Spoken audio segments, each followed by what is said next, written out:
मैं कल्पना सक्सेना अपनी क्लास में सभी स्टूडेंट का स्वागत करती हूँ। आज का हमारा टॉपिक है विश्वसनीयता कि विश्वसनीयता क्या है। विश्वसनीयता एक परीक्षण की एक क्वालिटी होती है। यदि एक कोई परीक्षण बहुत अच्छा माना गया है तो उसमें विश्वसनीयता का एक गुण होना बहुत आवश्यक है, क्योंकि विश्वसनीयता ही एक परीक्षण की गुण को मापती है। विश्वसनीयता क्या होती है? विश्वसनीयता कोई भी चीज जो विश्वसनीय हो, यानी कि वो विश्वास करने योग्य हो। तो कोई परीक्षण विश्वसनीय कैसे कहलाता है?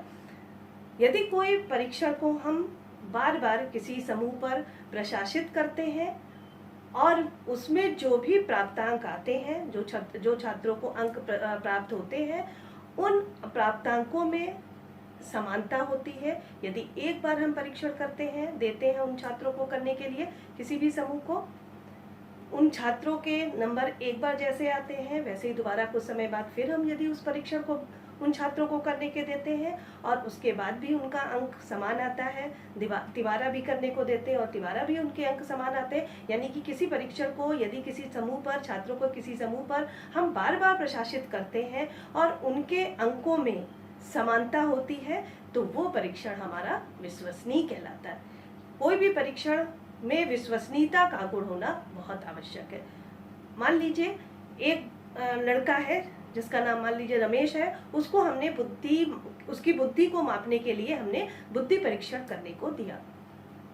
तो उस बुद्धि परीक्षण में जो उसके अंक आए, मान लीजिए उसकी बुद्धि लब्धि, जब उस बच्चे ने उस परीक्षण को कर लिया और उसकी बुद्धि लब्धि 120 आती है, दोबारा हमने कुछ समय के बाद, कुछ दिनों के बाद हमने उस परीक्षण को फिर उस लड़के को, रमेश को दिया करने के लिए, और उसकी बुद्धि लब्धि दोबारा भी 120 आती है, तो हम ये मान लेते हैं कि वो परीक्षण हमारा विश्वसनीय है, क्योंकि उस परीक्षण में जो अंक है उनमें एक स्थायित्व बना हुआ है। परंतु यदि उस परीक्षण में एक बार हमने उस रमेश को करने के लिए उस बुद्धि परीक्षण को दिया और उसकी बुद्धि लब्धि एक बार में 120 आती है, लेकिन जब हम दोबारा उस बुद्धि परीक्षण को उस बच्चे को करने को देते हैं और दोबारा में उसकी बुद्धि लब्धि 120 से बहुत कम या बहुत ज्यादा हो जाती है, तो ये परीक्षण हमारा विश्वसनीय नहीं कहलाएगा। तो कोई भी परीक्षण विश्वसनीय तब कहलाता है कि जो भी उसके प्राप्तांक या उसके जो अंक है उनमें एक स्थायित्व बना रहे। यदि अंक एक जैसे ही आते रहेंगे, कोई परीक्षण बार बार प्रशासित करने पर भी यदि उनके अंकों में एक स्थायित्व बना हुआ होता है, तो वो परीक्षण हमारा विश्वसनीय कहलाता है। तो यहाँ पे हम पढ़ रहे हैं विश्वसनीयता का अर्थ। विश्वसनीयता, इसका संबंध मापन की चर त्रुटियों से है। मापन की चर त्रुटियां, मापन की चर त्रुटियां क्या होती है?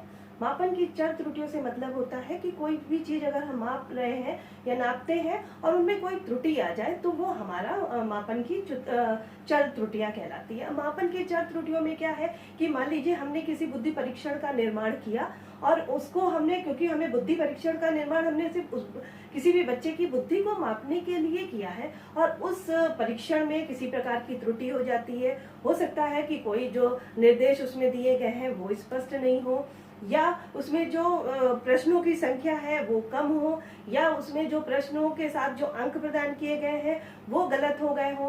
मतलब जो कोई भी इस तरह की जो त्रुटि अगर होती है जब हम किसी चीज का मापन करते हैं, तो वो हमारी मापन की चर त्रुटि कहलाती है। चर त्रुटियों में व्यक्तिगत त्रुटि भी होती है। व्यक्तिगत त्रुटि का मतलब होता है कि कोई भी परीक्षक यदि किसी भी परीक्षार्थी का मूल्यांकन कर रहा है और कहीं ना कहीं उसके जो स्वभाव का एक जो परीक्षक होता है उसके स्वभाव का उसके प्राप्तांकों पर कुछ असर पड़े, या को मान लीजिए उसका मूड सही नहीं है एक परीक्षक का, या परीक्षक को किसी भी प्रकार से वो परीक्षण सही नहीं लगता है, तो कुछ भी जो उसकी व्यक्तिगत अपनी प्रॉब्लम होती है और उस प्रॉब्लम का उस छात्र के अंकों पर यदि असर पड़ता है, तो ये परीक्षण हमारा कहलाता है मापन की चर त्रुटि। तो जो ये मापन की चर त्रुटि होती है, इसी से विश्वसनीयता का संबंध होता है। जब कोई भी परीक्षण हमारा उस सीमा तक ही विश्वसनीय कहलाएगा जब उसमें जो चर की त्रुटियां हैं वो बिल्कुल खत्म हो चुकी है। कोई भी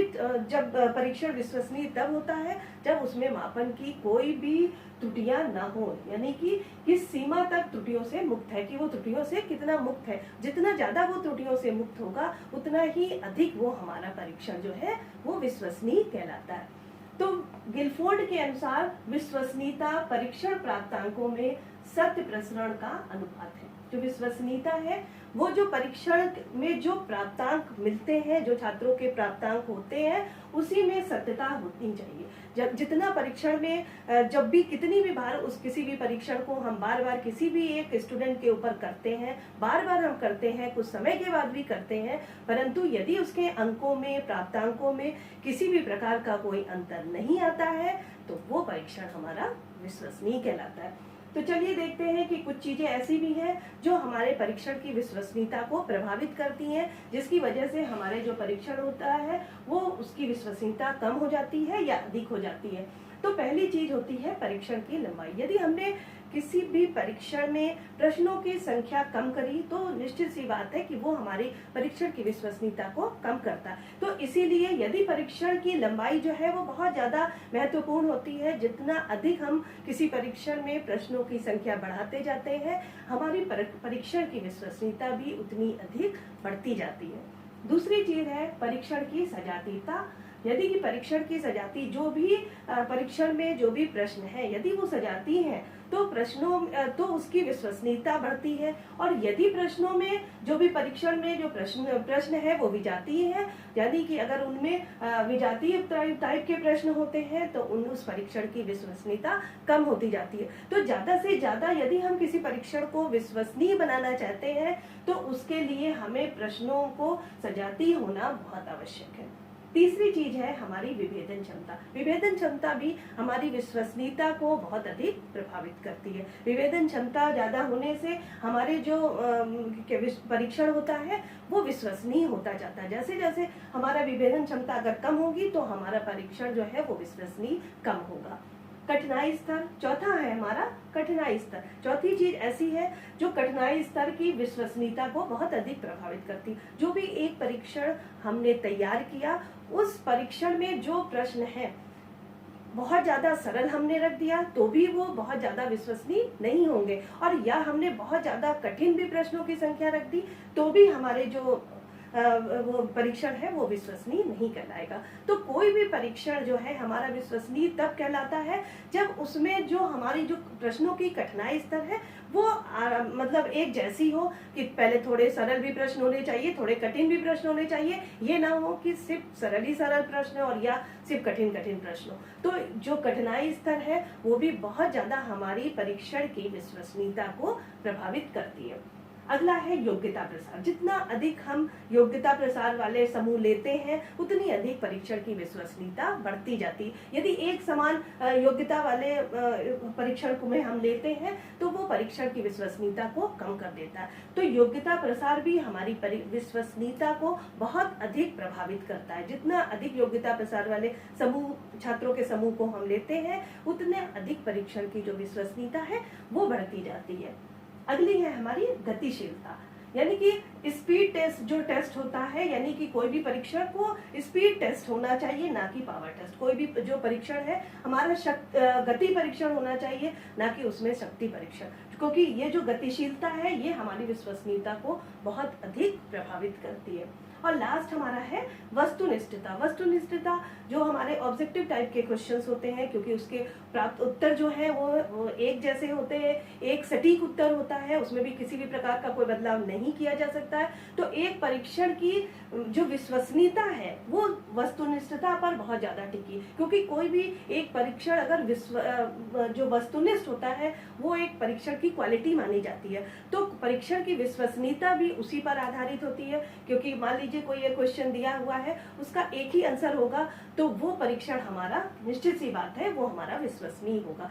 कोई भी ऑब्जेक्टिव जैसे भी क्वेश्चन है, मान लीजिए सत्य असत्य है, बहुविकल्प प्रश्न है, कि कोई भी चीज जैसे पूछ ली गई कि आगरा कहाँ पर स्थित है, सॉरी, ताजमहल कहाँ पर स्थित हो, ताजमहल जो है वो आगरा में स्थित है। तो इसका एक ही आंसर सटीक उत्तर है, उसमें कोई भी बदलाव नहीं किया जा सकता।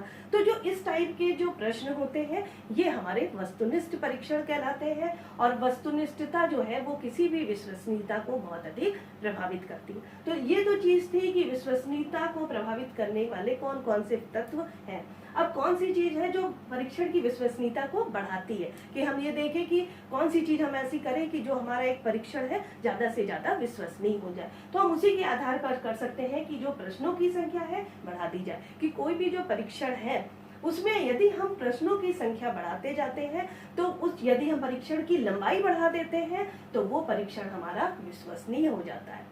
दूसरी चीज है प्रश्नों को अधिक से अधिक सजातीय बना जाए, कि जो भी अभी जैसे हमने बताया कि परीक्षण में जो भी प्रश्न हो वो सजातीय हो। जितने ज्यादा सजातीय प्रश्न होंगे, विजातीय प्रश्नों की संख्या कम होगी, उतना अधिक हमारा जो परीक्षण है वो विश्वसनीय होता जाएगा।